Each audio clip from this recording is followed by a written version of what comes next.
talking about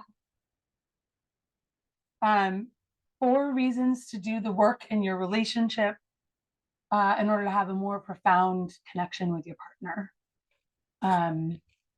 So we're going to give you our 4 top reasons, and can you mute that sound? I don't know how right now. Okay. So the first one is healing. One of the major reasons that we are committed to doing this work, both in our own relationship and with our clients, is because we find that there are so many paths to healing that we were not taught when we were younger, that most of us don't learn. And we find using sex and intimacy as a practice to be a really powerful tool for healing, a powerful tool for connection, rather than like using our heads to get to connection first, really dropping into our bodies and seeing what's alive and available and wants to be expressed from the body. And that is so powerful. So we use lots of different tools that are somatic with our clients and with each other. We do this work in our own relationship, and that's actually the place that it starts. So we want to share a little story about an experience that we had where we had set up a scene together. And do you want to talk about that? You want to start talking about it? Yeah, sure. Like one of the, it's an example on like what healing actually looks like when you practice it as a couple. And it's not necessarily that like anything is like broken with you or someone is like sick. That's not the kind of healing you mean, but it's more like when you get stuck with each other. Like, and we had this scene where our kid was in bed, and we used some ropes, and we basically had like a small bondage session here. And the powerful thing about something like this is that it really requires one person to surrender to the other person. And it doesn't really matter how you do that. Like, it could be, for example, just sitting at the tables. For some people, that's really intense. And looking into each other's eyes or talking about a certain subject. But within a setup like this, what ends up happening is like one person really needs to trust the other person. And what usually a lot of people, they don't even do something like this because they're like, I don't want to do it, and they have loads of reasons, which often is just like a way to hide that we don't really feel fully trusting towards our partner. Yeah, or we don't feel safe, and it might not even be towards our partner, but we have a belief that like doing something that feels extreme to us is like always unsafe. And so we like keep ourselves safe by not even daring to look at like what can we learn from having an experience like that with a really solid container.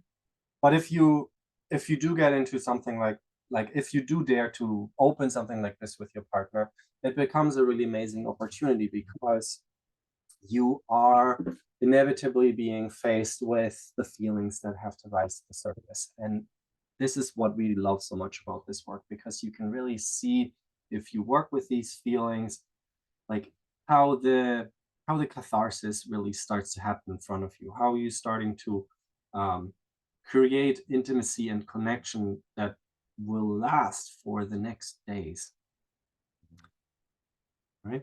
Yeah. Do you want to go more in depth on this example? I think it's good. I think let's leave it here and let's go to our next reason. Okay.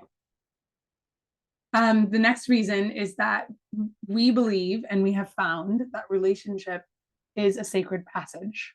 So your commitment and your willingness to be in the container of your relationship, whatever type of relationship you believe in or works for you, is sacred. And a commitment to being in that, to giving yourself to it, creates something really powerful in the connection between you and your partner. You get to have the opportunity to, so a lot of people are like, my relationship is good enough, or my sex life is good enough, or my partner is nice and kind, and like that's all I need, right? There's this like settling for something that's one-dimensional or two-dimensional.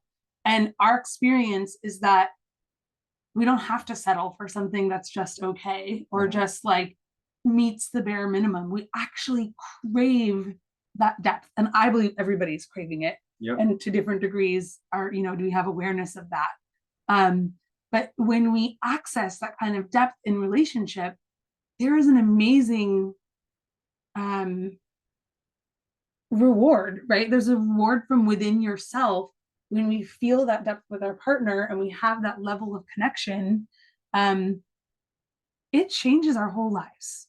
It has an impact not just on our relationship, but on our family, on our work, on so many other things when we are able to go to those depths that are uncomfortable and scary and challenging. And like we have lots of legal reasons, right? I'll work on my relationship when the kids are older, or I'll ask for more of what I want in sex when my partner is like in a really good mood, right? Like saving what I want to do and how I want to create something in my relationship rather than seeing it as a sacred space that I always bring my whole self into this relationship.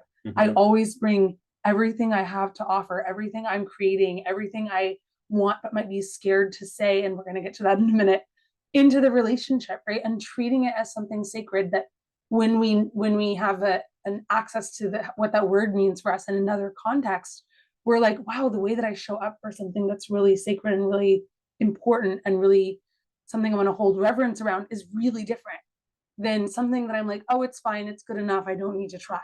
Yeah. Like, for example, one of the things that we notice is that when couples, or even like sometimes us, when we are in a conflict situation, the tendency is to retract, right? To pull away and like not bring the topic up, and we sort of like play safe. And this is a great technique if you want to have a good relationship. Like sometimes I put out a post that like shares about how Sasha and I just had a conflict, or like and how we handled it, right? And sometimes I get a comment like, well, what about if you just don't have conflicts? What about if you just have a relationship where you don't fight? Right? And the thing about this is like you can totally do that. Like that's actually like to avoid issues with your partner, or like when you notice that like this is a touchy subject for them, or like this is an area where you should just like not say anything. It's like what it does is like you create a tiptoeing around certain subjects, like, or walking on eggshells is also how I like to say it. And that's a perfect recipe for a good relationship, but it's not a great relationship. It's not a great recipe for a relationship that has depth, that has power, that has that has like really deep and interesting intimacy, and where there is passion, and where there's also, when you get through these kind of subjects and you access new land, right? Because you grow through conflict, there's also flow accessible. So you get, instead of a good relationship, you get a very profound and deep relationship. Yeah. And I think you actually took us into this one next. That we find that discomfort is fuel for growing and for ultimately shifting towards what you want to create, how you want to create your relationship. And that a lot of the things you just talked about around like tiptoeing, walking on eggshells, or like, oh, like not having conflict equals a perfect partnership, right? That idea is conditioning, right? Somewhere along the way, we got the message that like if we have conflict, like all conflict is toxic, or like all fighting means your relationship is doomed, right? And then we start to believe those thoughts in our heads. And we get like internal messages. Oh yeah, we get internal messages that initially we got from outside of ourselves, but then we start to believe them and we give them back to ourselves. So we speak them in our own voice inside our head, and we're like, it's my belief that you shouldn't fight with me, right? And then we blame our partner or something. And that keeps us from being honest. And it keeps us from, there are other tools, right? Speaking the truth, I would call that to be a tool or even a value that we believe in. But like being willing to get uncomfortable and say something that like might have you get angry, say something that might end the relationship, right? Being willing to really lay our cards on the table and Well, we fear it might end our Right, that's the relationship. fear. And to speak it so that we're not withholding it, so that we're not um trying to make ourselves smaller to fit Mhm. in a box to keep everybody comfortable, right? We have to get a little uncomfortable in order to grow. Mhm. And if you think of, I just had the vision in my head of like a plant in a pot, right? That the plant has to root all the way out and like fill the pot to the edges, and then ultimately like it needs a bigger pot.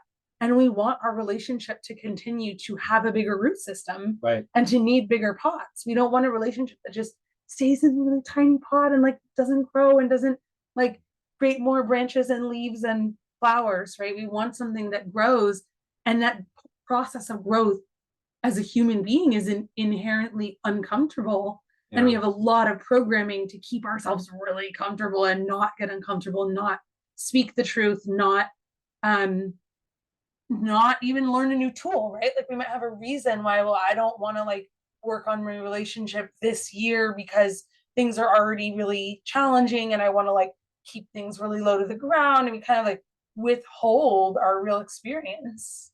Yeah, and I want to bring in the fourth topic. I think we jumped one, right? Well, I did on purpose because we That's okay. started to hit that and number. Yeah.